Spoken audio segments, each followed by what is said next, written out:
Hi guys, Jeanette Vilda, and doing another page within the Titanic junk journal. Again, this uses the Titanic pages from Relative History, and I also have some papers from Thoughtful Studio that I've used as backgrounds. So let's go into it. I am making a page here about the musicians on the Titanic. So I've already done a few things. You don't need to see me do everything. You've seen it all before. Let's see. So over here I found an image that has the different main musicians who were on the Titanic. And this is a Thoughtful Studio paper. I just stitched it onto there. Now, when I put on images like this, whether I have a plan of using it as a pocket or not, I just go ahead and leave an opening. It allows me at any point in time to use it as a pocket. So I've chosen the side. You could also go from the top. On this side, what I've got is yet another little bit of info that I've typed out on my typewriter. This is an image of a memorial concert for the band.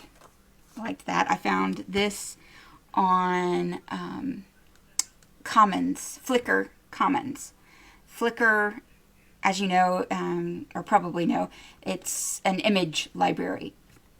However, most of that is, of course, copyrighted, or at least, it's owned by the person who took the picture and is posting it. And, you really shouldn't be sharing those things. However, there is a Flickr Commons, so COMMONS, and everything on Commons is copyright free. You can use them in any way you like. So I got that off of Flickr Commons. So what I'm going to do is, and then if you remember in one of the previous ones, we used the punch board, the We Are Memory Keepers punch board, to punch out a window. And I said, keep that inside piece because it's quite useful and I'm going to use it as a tag. So I have a book from 1920-ish. And it's a ordering book for musical instruments. So you can go through and pick your musical instrument and order. So I've chosen a few pages and images out of that book, and I'll be using them throughout. So at least right now I have this piece that I picked and this piece. So I'm going to use this side. So this is going to go here as a pocket down at the bottom, and then I've got an envelope. And inside here is a piece of the ephemera that you can get with the kit. And this is a song page of some of the songs from the Titanic song list. Of course, Nearer My God to Thee, we all know about that one. So I've got that in here. And of course, the envelope allows me to put additional items in at a later time. And what I'm going to do is, this is going to go here, this is going to go here, and then I'm going to attach the envelope onto my page here so that it opens to the side.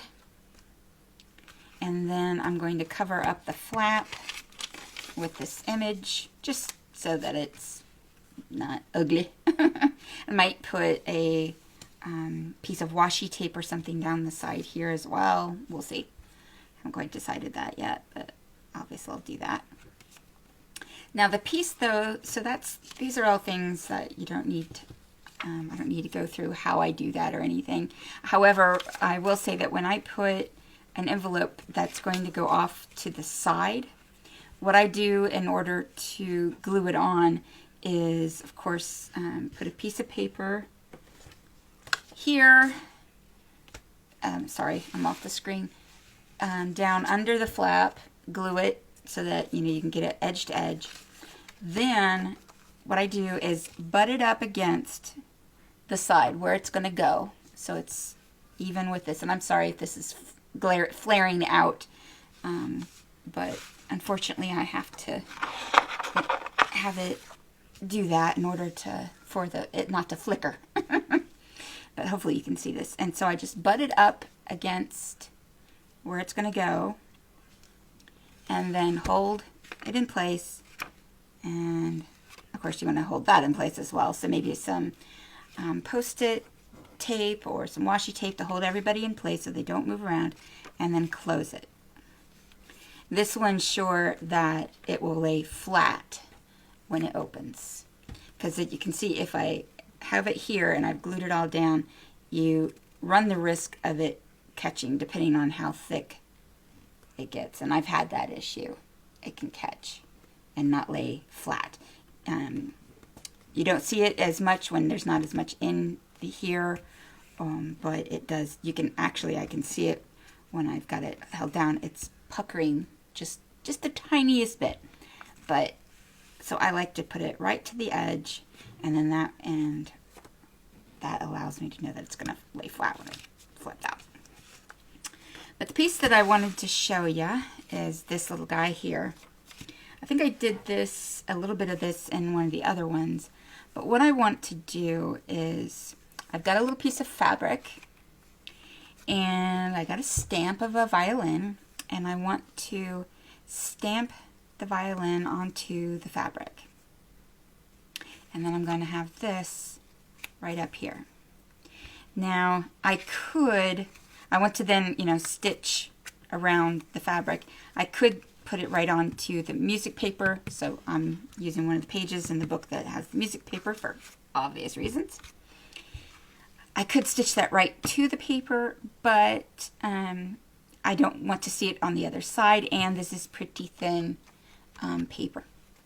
So what I've done is I've grabbed a piece of the manila folder extra that I have, and so I'm going to be stitching the fabric piece to that. And I made it, yeah, I mean, you can still see the edges, and I will probably ink around the edge of the manila folder just in case you see that piece. It's really just to give this some substance, and then I can glue that piece onto my page.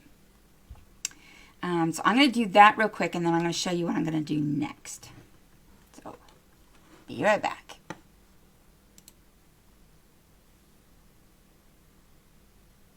Okay, so I have stitched my fabric onto the little manila piece, and now I need to stamp my little guy onto,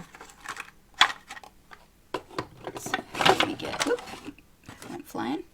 Let me get a stamp block here, and it's pretty dirty, but it'll work.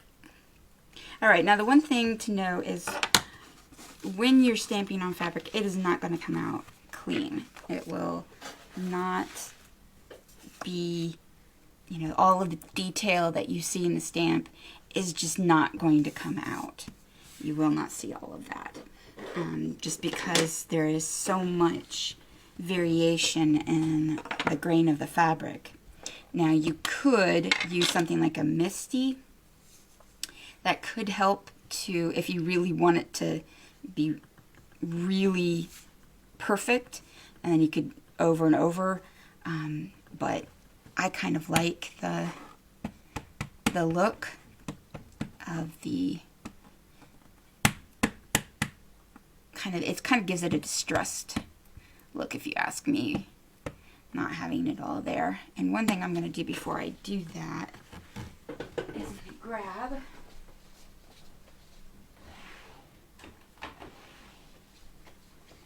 a little spongy thing here. So this is just a foam pad. It could be a mouse pad. This is something I have to do my Sew Easy with, you know, run it across, so it's just a piece of foam.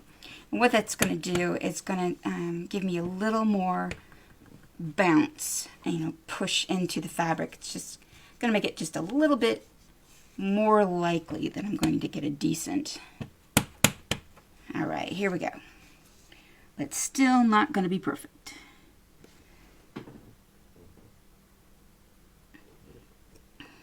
And when stamping, I think sometimes we push down and we just immediately hold up. You want to allow the ink to have a few seconds to transfer. Ooh, not bad. See? So, like I said, it's not perfect at all. But the foam gives me a little bit more because it sinks down. It gives it just a teeny weeny bit of give, which allows it to push harder into the. So if you're having, if you're using an acrylic block, especially if you're using photopolymer, which doesn't, this is on an easy mount, which has, as you can see, it's a little bit of foam. If you're using photopolymer, there's no foam there. So if you're using it on an acrylic block, having a little bit of foam underneath helps to get a good impression. So if you're having problems getting good impressions, you might try that out. Okay, so what I'm going to do, I gotta find what I'm looking for, so be right back. Okay, so what I want to do is I want to put a little bit of color onto this image. What I'm going to use is what's called cut and dry pen nibs. They're by Ink Essentials. And it's just, and you can see this one's dead, so you can get these little holders. It's just like a nib holder. And then you can get a new nib. Let's put a new one in there, and it just slides in and it holds it for you. Now, if you can see, it's pretty soft, right? But it's not a brush, so it's the edge, the very tip is a little bit, just tiny bit frayed, but this is what we're going to use to color. So I'm going to use my Distress ink, and I'm just going to rub it around on my ink pad, and then I'm going to use it to color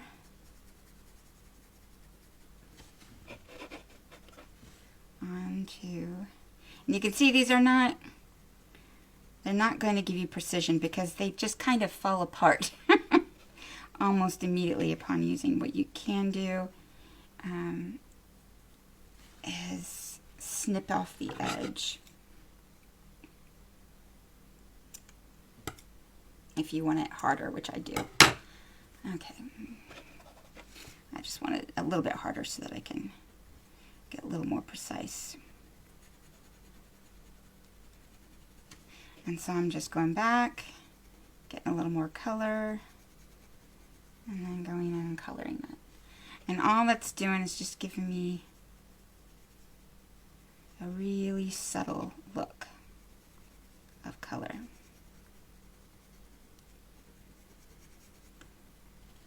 Okay.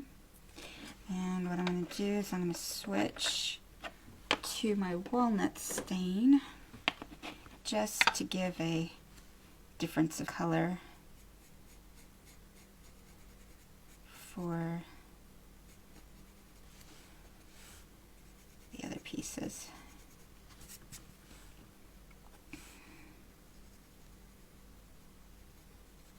And as you can see, you can't get precise with this, but I like that look. It's very distressy kind of look. I'm just going to put the tiniest bit of color on the bow. A little bit on the, there we go. So maybe just a little bit more to distinguish that guy. Okay, that's that's all I wanted to do. Just the teeny tiniest bit of color. And there we have.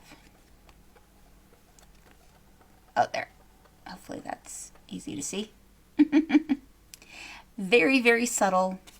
And by using these little nibs, you get, in the distress ink, you get a distress feel to the coloring. It's not, like I said, it's not precise at all. And you can see it's really good for doing things like photo tinting. You can add, take your ink and write to a photo. So, Ink Essentials cut and dry pen nibs. I like them. And especially for things like that. And I got little bits of pen nib everywhere. And now has just a tiny bit of color. And when I add them to my page, it's just going to add a little bit extra instead of just the plain. He's going to go there. So that's how that page is going to look when I get it done. So I will do that, and you don't need to see it again. This is how it's going to look. So we will call that good for this session. If you have questions, let me know. You can private message me or put any questions here with this particular video.